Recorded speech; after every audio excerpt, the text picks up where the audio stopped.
Hello, viewers, and welcome to the latest episode of the GI Huddle. I'm with returning guest Andrea McGeachin of payments company Neosurf. Andrea, how are you? I'm good, thank you. Really good. Yeah, it's a good day.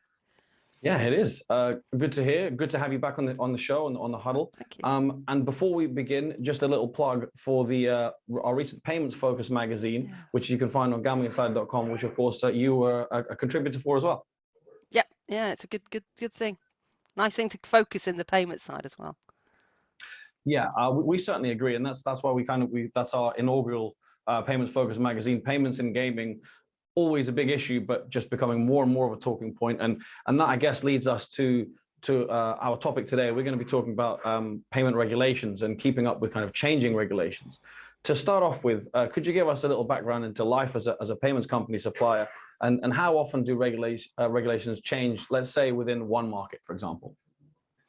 Well, I always start, and I'm known for saying this recently, is that there's only one constant in our world, and that's called change. And so it's the way we work. So change is always going to happen.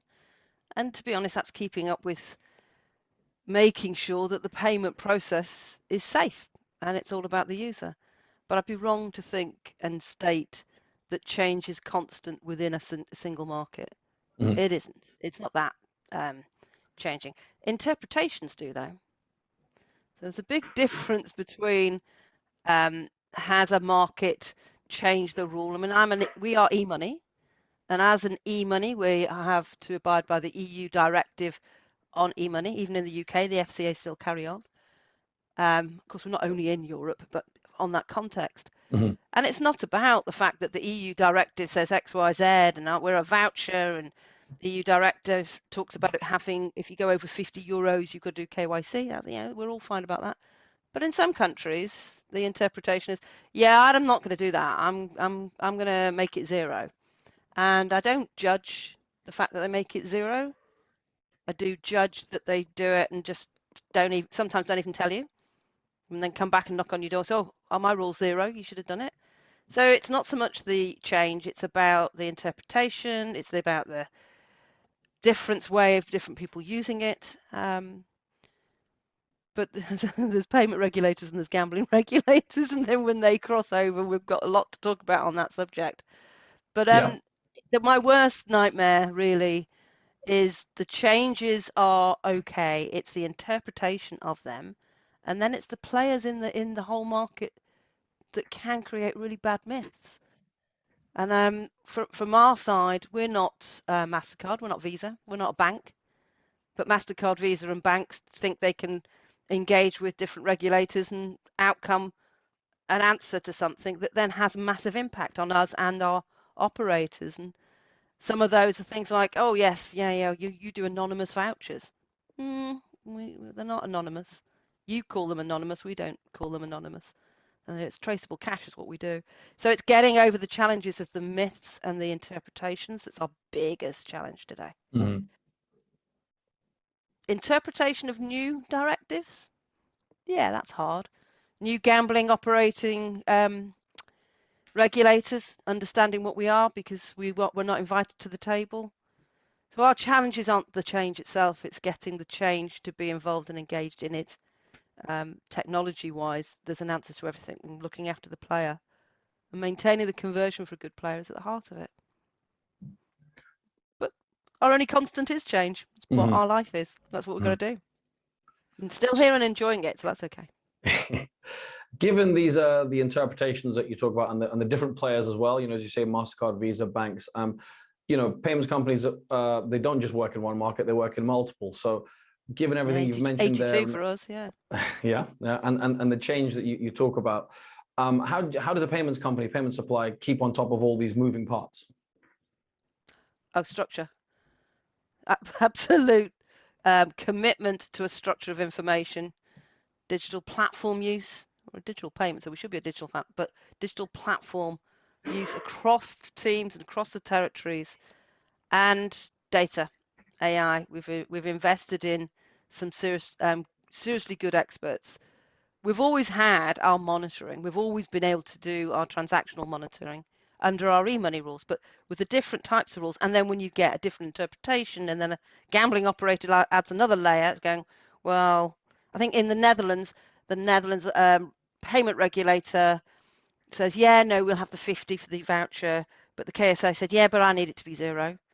Okay, so we have to put a different thing. So it's just a whole load of matrices of working, but having experts. But the most important part for us is knowledge amongst our team and understanding.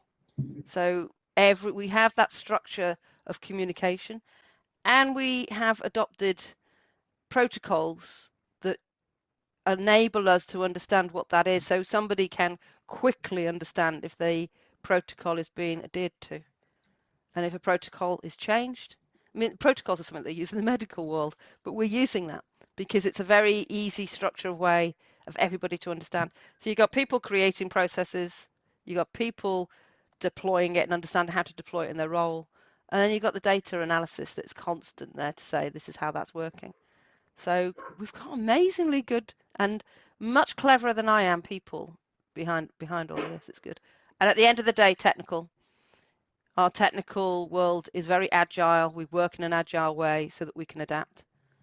We're proud of that actually, because it's at the heart of that is again user experience. But so you've got everything, every layer from a sales to customer support to data analysis to the tech, all understanding the protocols. That's the structure. You've got to. It's our role. We can't complain about it. We're in this world. Get on with it, and that's what we do. Make it work. So on a practical side of, I guess, as you just said, they're making it work. Have you got kind of any examples of recent regulation changes, I guess, within the payments that affect gambling and gaming? And perhaps, as you say, how would maybe a Neosurf respond? And what did you do when these kind of changes came in? Well,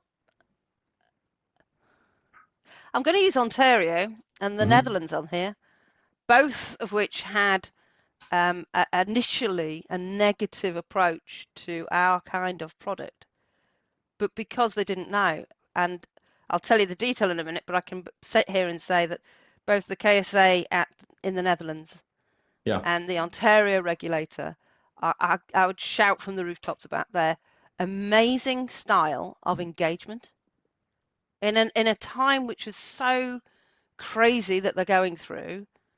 They were happy to sit and talk to us, and not only happy to sit and talk to us, but listen, engage, and together understand how to go it. And then when they made a change, publicly announced it. And that's a humbleness that I celebrate with these two gambling operating regulators. Sorry. So in Ontario, somewhere along the line, it was, yeah, don't accept vouchers. We get this message from our operators to begin with. We've had to change our approach to get in touch with those regulators quicker. Yeah. But we were being told, oh, you're fine. Nothing's happening for you. You don't need to do anything.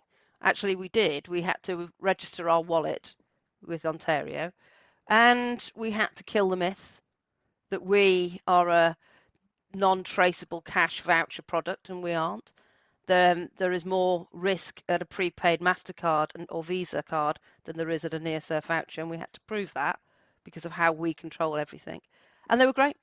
They sat down, they'd talk to us, they've carried on talking to us, and then they go, oh, yes, if it's traceable and there's a KYC process, we're okay with that.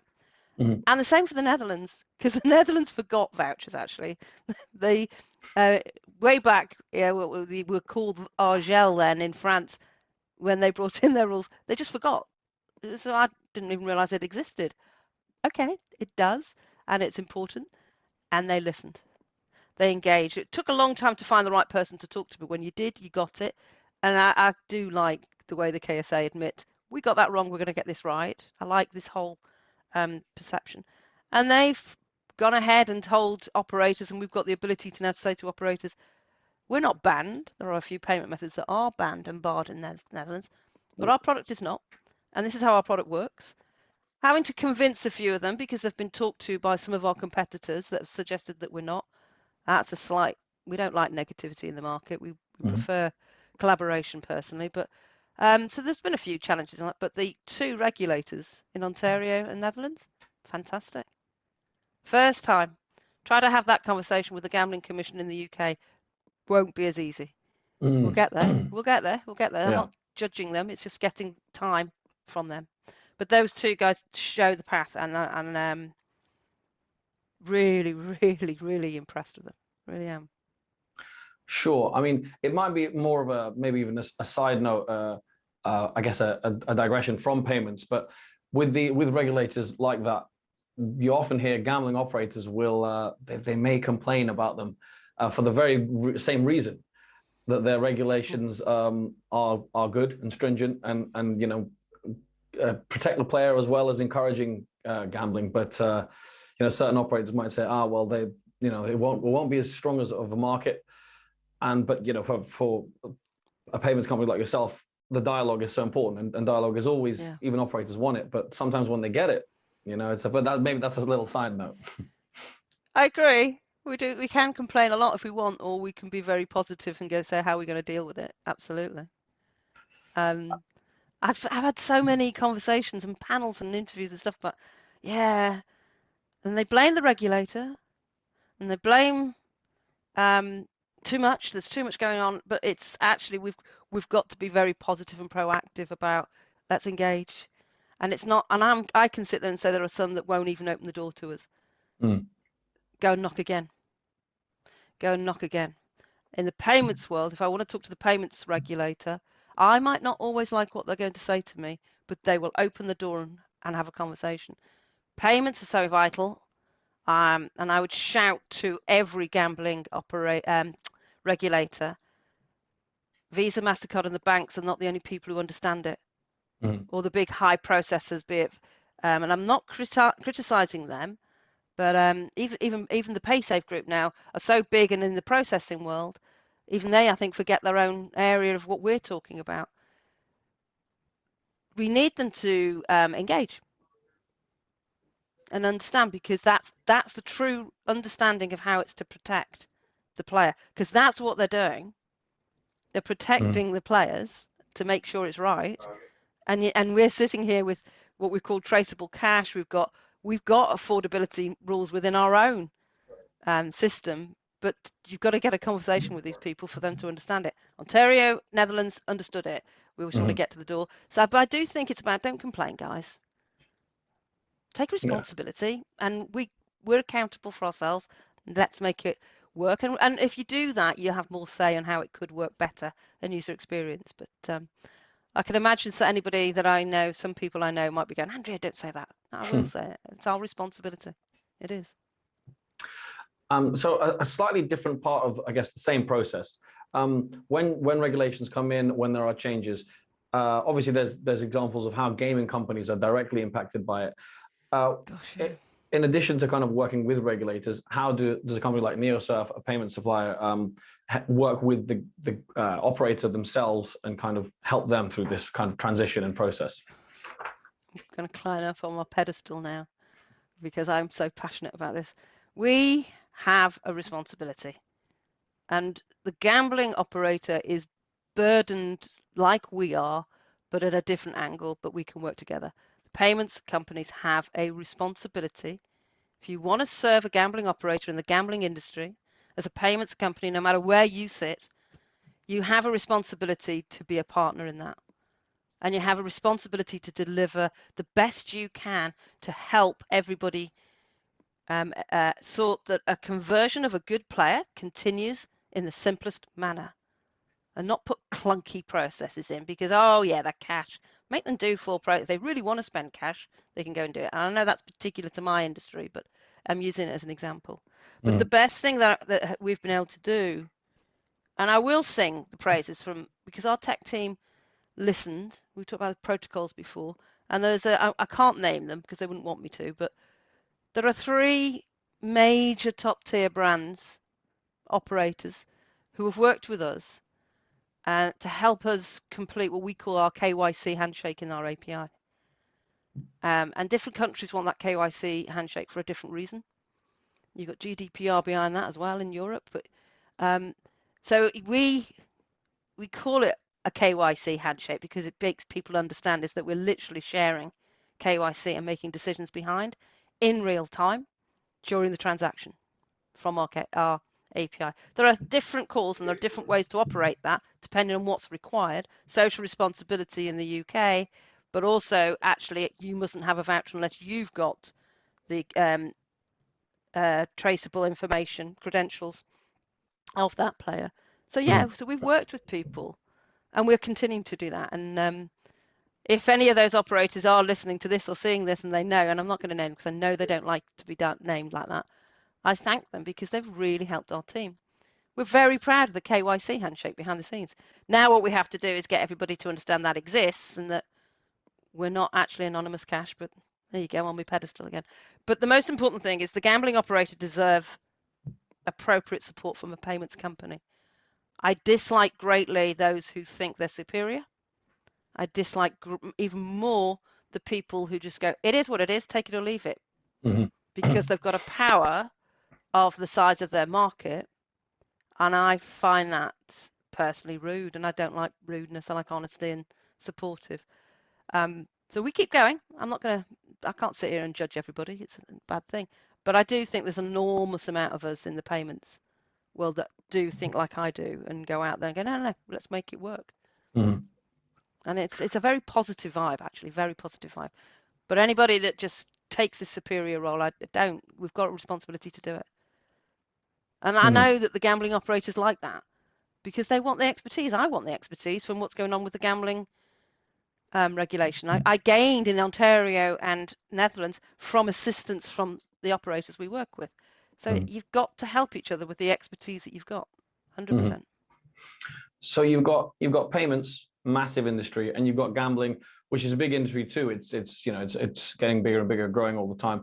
The two converge, payments companies in gaming. So you have two sets of regulations and requirements. Do they often clash, and how do you kind of resolve these clashes? Well, you resolve it by protocols and systems and being agile, but yeah, they clash. They clash all the time. There's an increase in gambling regulators who decide to place payment rules, regulation, process that is beyond or different to the regulation we have to follow for our regulation to do our role. So you have interpretation. We've increased our team to adapt to that. I talked earlier about our structure and understanding which way around. But we always take the same, it's not the lowest common denominator, we take the highest common denominator.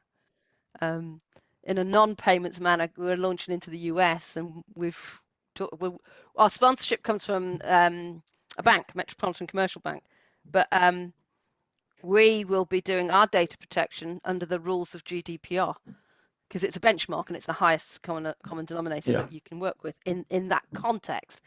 That's what we do here.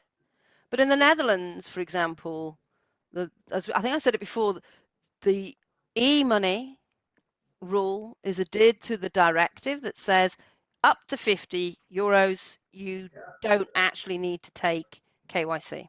We have a traceability of that transaction, but you don't have to take and verify KYC. But the gambling regulator has said, no, we want it to be zero. So we've got two different rules. And that's just based on our tech behind. So if you are a gambling transaction, I'm afraid you have to do that. If you then go and spend some money on CSGO or League of Legends, you don't have to do that. So that's how we're working it behind the scenes. Yeah, sure. My next question is going to perhaps follow up to another one. That sounds a little obvious. It would do anyway, but the next two questions are going to be linked, basically. Okay. First one, I want to ask, are payments regulators up to date? What's it like working with payments regulators? And what I meant by a follow-up is, I'm going to then ask you about gambling regulators. Ooh, okay, I can only say this in our context, of course, but are payment regulators up to date? Where they exist, yes, 100%. Some might be more polite in their engagement than others, but all of them are up to date and have their ways of working. I find when you have a payment authority that is not also a bank, so it doesn't actually have the commercial side of their world influencing them. So the BaFin in Germany, the MFSA Malta, FCA, I can't get the names right now, but when they're committed and focused, I think they're fantastic. Mm-hmm. And I think I'm going to say that because I'm in payments, but I've been sadly in this world since 2007. Don't like how they're now beginning to execute directives of how the user experience should go. I personally get really wound up that to park my car and use a digital app, I have to go through 4 steps when it's actually, I only used it half an hour ago in a different car park, but you just want to check that it's me again. Okay. So I think there is user experience knowledge that might be needed, but they are up to date. Mm-hmm. And they're very engaging. And I haven't yet found one that doesn't listen. I have found many who don't have the same ideas, and there are different interpretations, but yeah, no, in the payments, absolutely. Mm-hmm. And I'm So, not saying that just to be good to the regulator. I actually truly believe that, and I've been around for a long time. yeah. Go on, follow up. What's the next one? Well, as I said, to compare and contrast, I know you mentioned the KSA and Ontario as good examples, but I guess if you were to balance it out and look at regulators such as that, and regulators as a whole, do gambling regulators engage enough with your method with payments companies, compared to, as you say, payments regulators, as you say, generally positive, they are up to date. Do gambling regulators perhaps, even in the most basic sense, know enough about payments, considering they are now, as you said earlier, creating rules for payments? I think if there were gambling operators here right now, regulators, sorry, they would say we do. I would challenge that they're not getting access or being engaged enough with all of the payment methods. I remember, and I've quoted this before, I was listening to Radio 4, and there was a lovely lady chatting away about payments and gambling for the UK, but she said, really, all I want them just to take direct debit card. And I just sat there and went, oh, darling, no, that's not the way to do it, but I wish I could talk to you about it. Our responsibility is to do that now. So I have people all in our different countries, not me personally, but our business, who know the payment regulators. We're getting to know the gambling regulators more, but it's very, very difficult. You knock on the door and they haven't got time. It's okay, we know what we're talking about, we've already dealt with it. Well, actually, you don't. I think Ontario and the Netherlands is really supportive for us to show how things can be different. I think we've got a very serious story to talk about with traceable cash. Don't drive it underground, and cash inclusion. Those 2 stories. But it's our responsibility. So we've got people now who aren't just to engage with the payments, but the gambling regulators. But then it's about cross communication as well. Because there's so many people who go, yeah, no, I know what it is. Yeah, I know that. And then they tell you, well, that's not quite right. But you don't want to be negative to people. But it is about, you've got a lot of people who think they know what they're talking about, and they do genuinely feel that, but they're missing pieces of the jigsaw and they don't really see the full picture. So we all have a responsibility to do it. We're taking on that responsibility of saying, if I think that the gambling regulator doesn't understand our world, we're the ones that have to keep knocking on the door until we can have that conversation. If it comes out, we've been able to share what we do, and they still want to say, no, well, at least we've done that bit. We don't just pull out of a market either. You've got to make sure you engage in it and work with the operators to do it. And there are some amazing operators out there that support you and help you, or even suggest get hold of that person. He'll help you. She knows what she's talking about. And that really does work as well. So a final question from me, given everything we've discussed, and I think you mentioned the Gambling Commission in the UK a couple of times. I'm not sure if for this next one you might mention them a little bit more, but maybe not specific to them or to the UK. But what's the next big development in payments regulations that you see? And there's always something ongoing. There's the reason I mentioned the Gambling Commission is obviously we have the Gambling Act review coming up in the UK as well. But not just for that, but for you, what's the next big kind of overall theme and the next big? I don't want to say game changer because it's a bit of a cliche, but game changer. Yeah, I think. Well, who knows exactly what's going to come out of that review and how long it will take. That's a sad fact that you sit there and say that. Who knows? Yeah. So that's why we're trying to engage, and I'd welcome anybody to talk with us as well about that. But I think actually this social responsibility and affordability isn't just about what we've everybody talked about within the UK. And UK is a great market, but it's not the only market across the world. We've got a whole load of different countries, different ways of working. But I think social responsibility and affordability is going to grow and grow and grow. And I spent a time in digital lending, whose whole business model has to answer that. The Financial Conduct Authority in the digital lending that we worked in, it was very, very detailed. But it's all about artificial intelligence, decision science, making it right for the user experience. But we have a responsibility there as well. I've said that word too many times maybe in this interview. But it'll be about getting that right. And it'll be about how are you interpreting it. So in a digital lending world, you've got affordability based on how much are you going to borrow. Who's setting out the rules? And who's going to understand whether that rule is appropriate?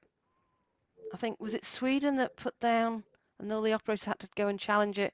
I can't remember what the value was about the minimum and maximum, and they were trying to stop all the bad VIP stuff.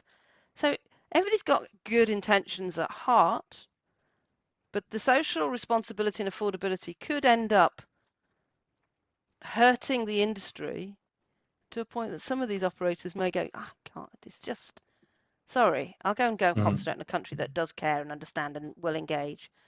And that actually has such a negative element because it goes underground, and that's what we don't want to do. And when we first put in I'm talking UK again here, but I'm giving it as an example. Yeah. When the regulations first came in, it was all about good practices and having it very visual of what's going on and supportive, looking after the player, collecting the taxes. I think that might be a different priority at the time.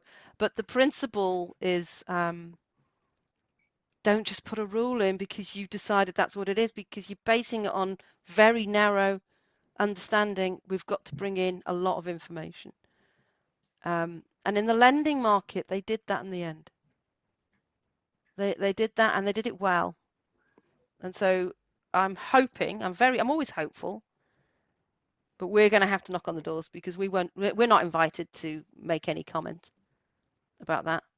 And there's highly likely to be coming out rules that, like we did at Ontario and the Netherlands, we have to go back and say, no, this is what we do. We don't do what you think somebody else has told you that's what we do. That's not what we do. We do this. So you're constantly having to do that. I don't think that'll ever change. That might just be human life. But I do wish, and there's a big message for me, is make sure you get all the parties' information. Make sure you fully understand, and don't just take one party who doesn't even work in that area, may call themselves payments, but don't even understand this world, make a decision to push something down, when actually, if you talk, you can get the actual response you need and control you need without having to do that. Treating the gambling operators and payments in the gambling operators as the bad guys isn't the right way around. Some of the gambling regulators understand that better than others. And that's the way to proceed it. Talking to regulators in the US is actually very refreshing. Very, very refreshing, as Ontario and the Netherlands are. It's so we're hoping that they'll engage more. We're not going to give you bad stories. We're professional companies, been going around a long, long time, but that's my wish. But yeah, I think the social responsibility and affordability could have dramatic effects again on operators being in a market or not. And there are use cases out there to watch and see. Processes, value. The other thing is that, well, I think actually it'd be interesting in the UK because they've proven, I think it's the UK, Europe and America, there is more cash in circulation today than there was 20 years ago. And we keep getting told, cash is dead. Nobody uses cash. No, you don't, because you're a profile of what you're doing. There are other people who do still need or want to use cash. And the Financial Conduct Authority right now, their last strategy paper, inclusion of a cash customer into the digital domain is high on their agenda. And it's not just them, there's other people. So you do it safely. You do it in a traceable way. I know that's about our particular area, but it's a very important thing to use as an example because it gets misinterpreted. So if there's one thing I want to get out of it is stop the misinterpretation and everybody else passing it on into bad myths. So Yeah. it's getting it. Yeah, my biggest fear is the fact that they'll misunderstand it, but then we'll have to go back. What will come out? Who knows? Who knows? Well, yeah, as you say, there's the dialogue we'll have to follow, and if everyone works together, that's the ideal scenario. But yeah, as you say, you're still here, we're still here, and everyone keep going, keep pushing in the right and want direction. to do it as well. Yeah. Yeah, we're still here and want to do it. Absolutely. Yeah, absolutely. Well, Andrea, thank you very much for your time. Thanks for coming back on the GI Huddle, and I'm sure we'll see you again soon. Thank you very much. It's always an interesting conversation, and I love talking to you guys. Thanks ever so much. Thanks very much. Okay.